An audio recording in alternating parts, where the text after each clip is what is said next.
Taste the Daily. Chennai அண்ணா பல்கலைக்கழக மாணவி வன்கொடுமை செய்யப்பட்ட வழக்கில் சிக்கிய திமுக நிர்வாகிக்கு குரல் மாதிரி பரிசோதனை மேற்கொள்ளப்பட்டது. கடந்த ஆண்டு டிசம்பர் மாதம் அண்ணா பல்கலைக்கழக வளாகத்திலேயே திமுக நிர்வாகி ஞானசேகரனால் மாணவி வன்கொடுமை செய்யப்பட்டார். ஞானசேகரன் அப்போது ஒரு சாரிடம் பேசியதாக பாதிக்கப்பட்ட மாணவி புகார் அளித்திருந்தார்.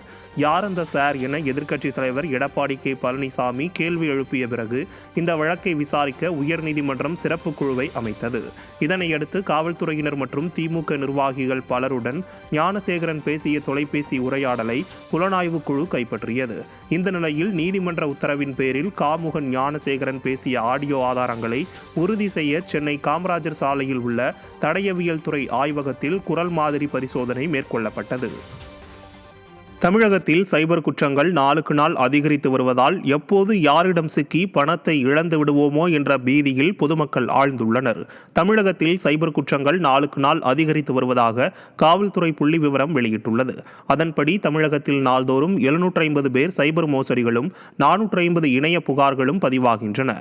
கடந்த ஆண்டு மட்டும் சுமார் 1674 கோடி ரூபாய் மோசடி நடைபெற்றது. அதில் சுமார் 772 கோடி ரூபாய் மட்டுமே முடக்கப்பட்டது. இது தொடர்பாக 861 பேர் சிக்கினர். ஆனாலும் மோசடியில் சிக்கிய தொகையை மீட்க முடியாதது காவல்துறையின் செயல்திறனை கேள்விக்குறியாக்கியுள்ளது.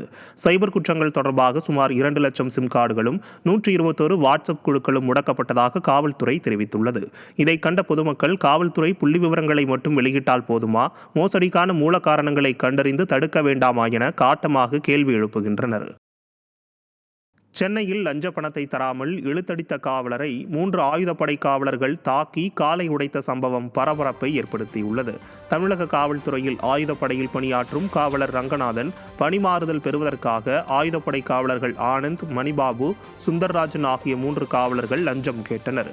பணிமாறுதல் பெற்ற பிறகு லஞ்ச பணத்தை முழுமையாக தராத ரங்கநாதனை மூவரும் மதுபோதையில் சரமாரியாக தாக்கி காலை உடைத்தனர்.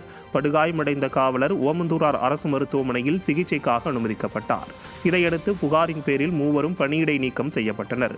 டிராபிக் சிக்னல், காவல் நிலையம் என பொதுமக்களிடம் பெற்ற லஞ்சம் போதாது என காவல்துறைக்குள்ளேயே லஞ்சம் தலைவிரித்து ஆடுவதாக பொதுமக்கள் குற்றம் சாட்டுகின்றனர். லஞ்சம் கொடுக்காத காவலரையே காலை உடைத்த ஸ்டாலின் அரசின் ஏவல் துறை மீது பொதுமக்கள் கடும் அச்சத்தில் உள்ளனர்.